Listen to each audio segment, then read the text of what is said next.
Genesis 38. At that time Judah left his brothers and went down to stay with a man of Adullam named Hira. There Judah met the daughter of a Canaanite man named Shua. He married her and lay with her. She became pregnant and gave birth to a son, who was named She conceived again and gave birth to a son and named him Onan. She gave birth to still another son and named him Shelah.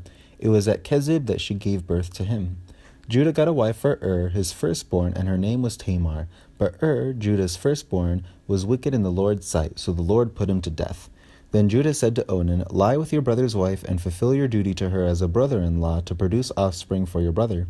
But Onan knew that the offspring would not be his, so whenever he lay with his brother's wife, he spilled his semen on the ground to keep from producing offspring for his brother.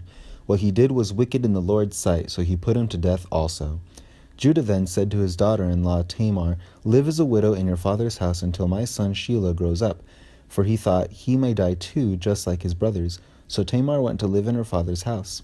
After a long time Judah's wife, the daughter of Shua, died. When Judah had recovered from his grief, he went up to Timnah to the men who were shearing his sheep, and his friend Hira the Adullamite went with him.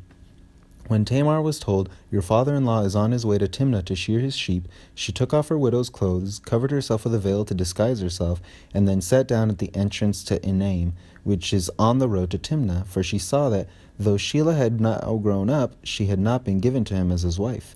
When Judah saw her, he thought she was a prostitute, for she had covered her face. Not realizing that she was his daughter-in-law, he went over to her by the roadside and said, Come now, let me sleep with you.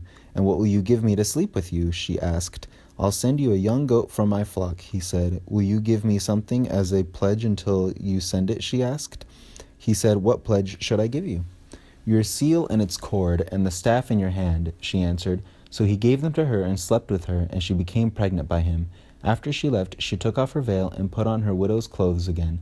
Meanwhile, Judah sent the young goat by his friend the Adullamite in order to get his pledge back from the woman, but he did not find her. He asked the men who lived there, Where is the shrine prostitute who was beside the road at Enaim?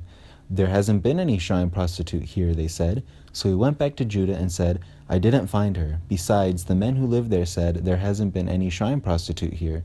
Then Judah said, Let her keep what she has, or we will become a laughingstock. After all, I did send her this young goat, but you didn't find her. About 3 months later, Judah was told, Your daughter-in-law Tamar is guilty of prostitution, and as a result, she is now pregnant. Judah said, Bring her out and have her burned to death. As she was being brought out, she sent a message to her father-in-law. I am pregnant by the man who owns these, she said, and she added, See if you recognize whose seal and cord and staff these are. Judah recognized them and said, She is more righteous than I, since I wouldn't give her to my son Shelah, and he did not sleep with her again. When the time came for her to give birth, there were twin boys in her womb. As she was giving birth, one of them put out his hand, so the midwife took a scarlet thread and tied it on his wrist and said, This one came out first. But when he drew back his hand, his brother came out, and she said, So this is how you have broken out. And he was named Perez. Then his brother, who had the scarlet thread on his wrist, came out, and he was given the name Zerah.